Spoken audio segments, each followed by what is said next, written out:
Assalamualaikum semua, balik lagi di program diri. Di video kali ini saya akan membagikan 15 masalah yang sering dialami oleh penyendiri.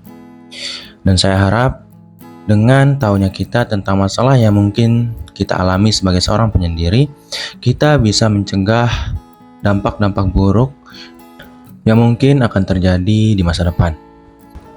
Jadi kita langsung saja ke masalah yang pertama. Masalah yang pertama yang biasa dialami oleh seorang penyendiri adalah sulit membangun hubungan yang mendalam dengan orang lain. Seorang penyendiri itu cenderung untuk memberikan jarak atau menaruh tembok dalam sebuah hubungan sosial, entah itu dengan beberapa orang maupun dengan satu jenis orang. Tembok ini seringkali tebal, sehingga seorang penyendiri itu susah untuk nyaman untuk berbicara dengan orang lain di sekitarnya. Beberapa penyendiri bahkan merasa gelisah dan ingin cepat untuk menyelesaikan sebuah percakapan dengan orang yang dia rasa tidak sefrekuensi dengan dirinya.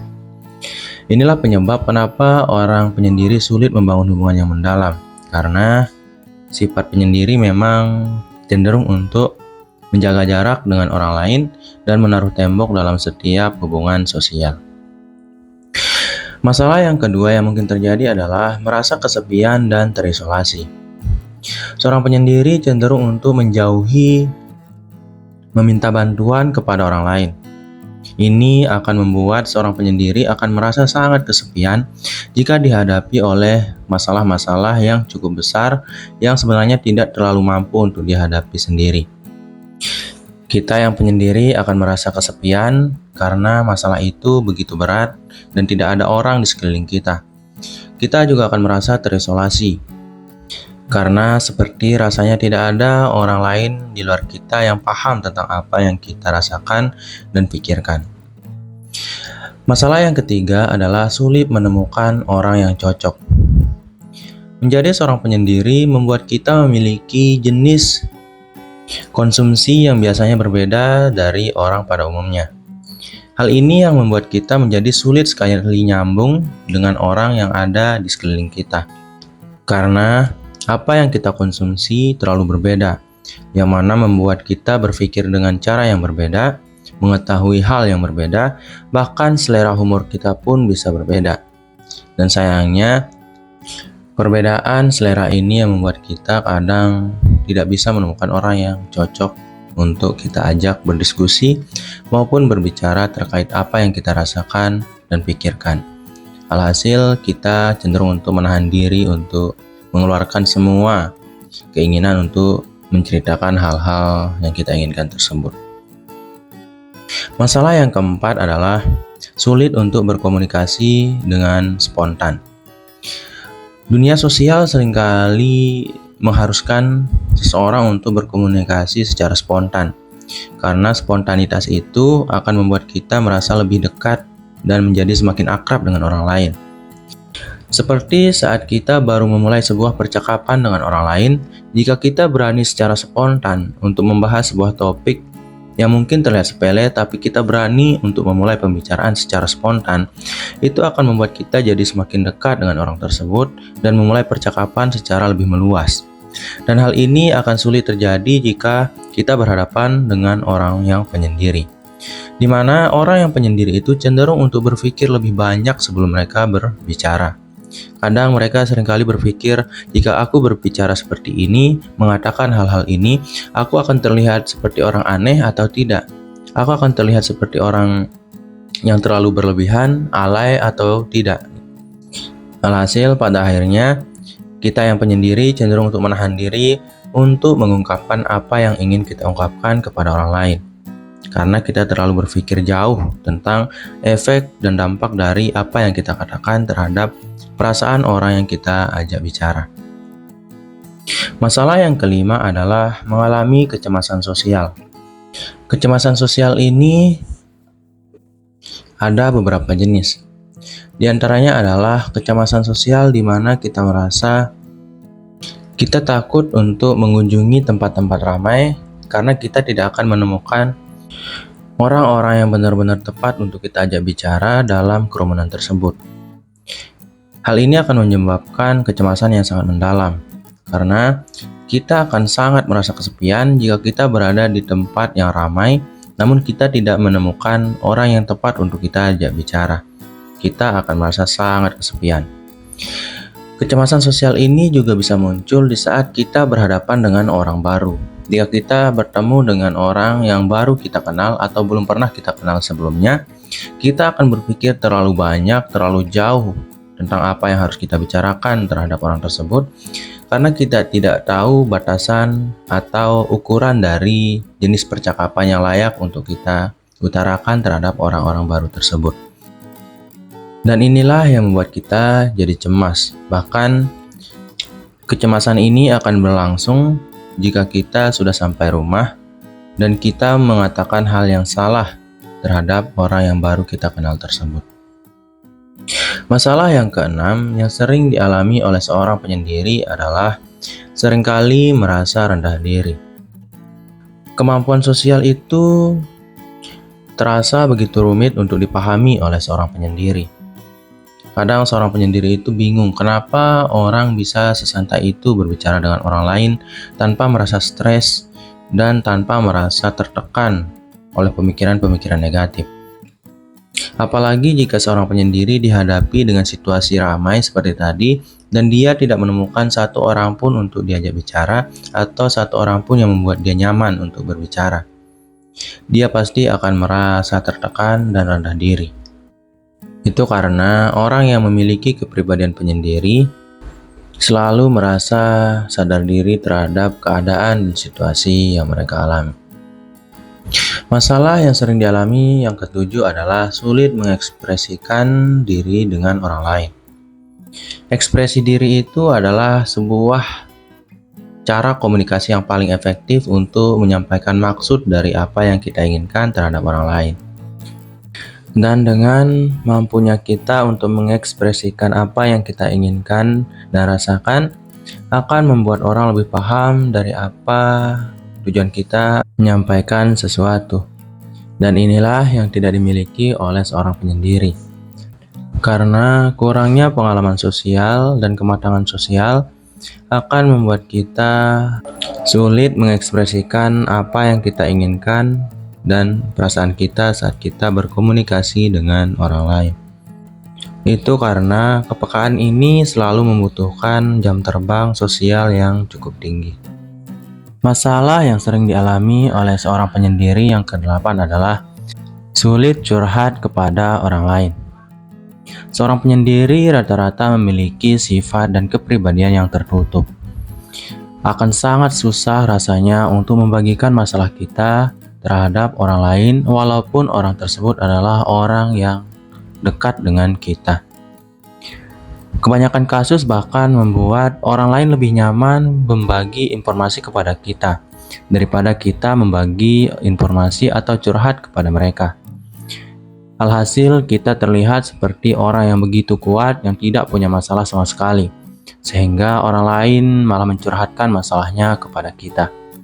Tapi memang ini juga yang membuat seorang penyendiri menjadi cukup kuat dalam menghadapi setiap masalah. Karena setiap masalah cenderung untuk diselesaikan secara mandiri. Namun jika masalah itu begitu berat dan tidak bisa untuk kita tanggung secara pribadi, seorang penyendiri akan sangat tertekan. Karena membaginya dengan orang lain adalah hal yang tidak mungkin. Mungkin sudah saatnya kita sadar bahwa beberapa orang memang peduli terhadap kita dan beberapa orang memang ingin diganggu dan disibukkan dengan curhatan-curhatan yang kita miliki. Masalah yang ke-9 adalah rentan depresi dan mengalami masalah mental yang sejenis. Seorang penyendiri akan memiliki kecenderungan lebih besar untuk terserang depresi dan penyakit mental lainnya. Dikarenakan setiap masalah itu selalu ingin ditanggung secara mandiri. Dan peluang untuk merasa kesepian akan sangat terbuka besar dan lebar, sehingga seorang penyendiri akan merasakan rasa sakit yang 2 kali lipat lebih besar daripada yang seharusnya. Maka dari itu mungkin sudah saatnya kita melunak dan menjadi orang yang lebih terbuka terhadap diri kita dan orang lain. Karena mau bagaimanapun, bersosial akan membuat kita menjadi lebih tenang dan lebih terhindar dari masalah-masalah mental dan depresi. Karena kita membaginya dengan orang lain. Masalah yang ke-10 adalah terputus dengan dunia luar. Beberapa kasus penyendiri yang parah bisa membuat orang atau seseorang memutus tali hubungannya dengan dunia luar. Beberapa kasus seperti hikikomori maupun seseorang yang menderita social anxiety disorder memilih untuk menyendiri dan terputus dengan dunia luar. Hal ini akan memperbesar peluang depresi, memperkecil peluang yang mungkin akan kita dapatkan jika kita bertemu dengan orang lain, dan ini juga akan membuat kita menjadi orang yang tidak peka terhadap perasaan orang lain. Karena semua hal itu yang saya sebutkan tadi selalu membutuhkan orang lain untuk kita ajak bersosialisasi, sehingga kita bisa mengasah kepekaan emosi kita atau kecerdasan emosional kita. Masalah yang ke-11 adalah seorang penyendiri cenderung untuk sulit untuk berkembang secara luas. Menjadi orang yang lebih berkembang sebagai manusia itu terkadang membutuhkan interaksi sosial yang membangun. Seperti saat kita bertemu dengan seorang yang imannya bagus dan selalu rajin beribadah, kita akan memiliki peluang untuk menjadi orang yang sama seperti dia, lebih besar daripada saat kita menyendiri. Beberapa ilmu juga bahkan tidak bisa kita dapatkan saat kita sendirian, seperti ilmu sosialisasi, ilmu komunikasi, maupun kepekaan empati. Semua itu hanya bisa kita dapatkan jika kita berlatih dalam dunia sosial, interaksi sosial, dan bergelut dengan orang banyak. Masalah yang ke-12 adalah sulit mendapatkan teman saat kita butuh. Tidak ada manusia yang tidak butuh orang lain. Hanya saja terkadang kita menolak untuk membutuhkan orang lain yang memang kita berhasil menyelesaikan sebuah masalah atau sebuah situasi dalam kehidupan kita. Tapi dampaknya bagi diri kita sendiri tidak sebaik di mana kita bisa mendapatkan bantuan dari orang lain. Maka dari itu, seorang penyendiri cenderung untuk kesulitan dalam menemukan seorang teman untuk diajak bekerja sama atau untuk dimintai bantuan saat kita butuh bantuan. Dikarenakan kita cenderung untuk menjaga jarak dengan orang lain, sehingga orang lain akan sungkan walaupun mereka ingin sekali membantu. Sifat kita yang cenderung untuk memasang tembok membuat orang lain enggan dan sungkan untuk mendekat dan membantu. Masalah yang ke-13 adalah peluang belajar dari pengalaman interaksi yang sedikit. Seperti yang saya sampaikan tadi, interaksi sosial itu selalu membuat kita menjadi orang yang lebih peka terhadap perasaan orang lain. Kecerdasan emosional kita bisa meningkat, maupun kecerdasan intelektual kita. Dan ketahuilah, kecerdasan emosional itu sangat dibutuhkan untuk menjadi seorang manusia yang benar-benar mampu menghargai orang lain secara dewasa. Dengan kata lain, untuk menjadi orang yang lebih bijaksana dari sebelumnya, kita harus bisa menghadapi berbagai jenis konteks manusia, sifat, dan kepribadian orang lain, agar kita bisa lebih fleksibel dalam menghadapi orang lain sehingga tidak ada orang yang sakit hati saat kita bersosial dengan mereka. Ini adalah sebuah bentuk dari kematangan emosional seseorang. Maka dari itu, mungkin saatnya untuk kita menjadi sedikit lunak dan fleksibel, di mana kita akan membutuhkan orang lain untuk mengambil pelajaran dan ilmu dan kepekaan, bahkan empati terhadap dunia sosial yang pasti kita butuhkan di saat kita tua nanti. Masalah yang ke-14 adalah memiliki kecenderungan untuk merasa pesimis. Jujur saja, tidak semua penyendiri memiliki kecenderungan ini. Tapi ada banyak orang yang memilih untuk menjadi seorang penyendiri, memiliki kecenderungan untuk merasa pesimis terhadap diri mereka. Kadang mereka cemas dalam situasi sosial yang terlalu berat. Beberapa mereka bahkan merasa putus asa karena tidak bisa melakukan pekerjaan-pekerjaan dan mendapatkan pekerjaan-pekerjaan yang layak untuk mereka perjuangkan. Karena seperti yang kita ketahui, pekerjaan-pekerjaan yang tersedia yang ada di lingkungan sekitar kita selalu membutuhkan kemampuan interaksi yang cukup baik dan matang. Karena kebanyakan tingkat pekerjaan yang rendah maupun yang sedang selalu membutuhkan interaksi seperti berbisnis maupun melakukan hal-hal lain. Masalah yang sering dialami seorang penyendiri yang terakhir adalah tidak bisa membaca situasi kapan harus sendiri dan bersama orang lain. Beberapa orang cenderung untuk memilih menghabiskan waktunya lebih lama bersama orang lain atau bersama dirinya sendiri. Jika kita terlalu lama menghabiskan waktu dengan diri kita sendiri, kita akan memiliki kecenderungan untuk terputus dari interaksi sosial dan lingkungan-lingkungan kita.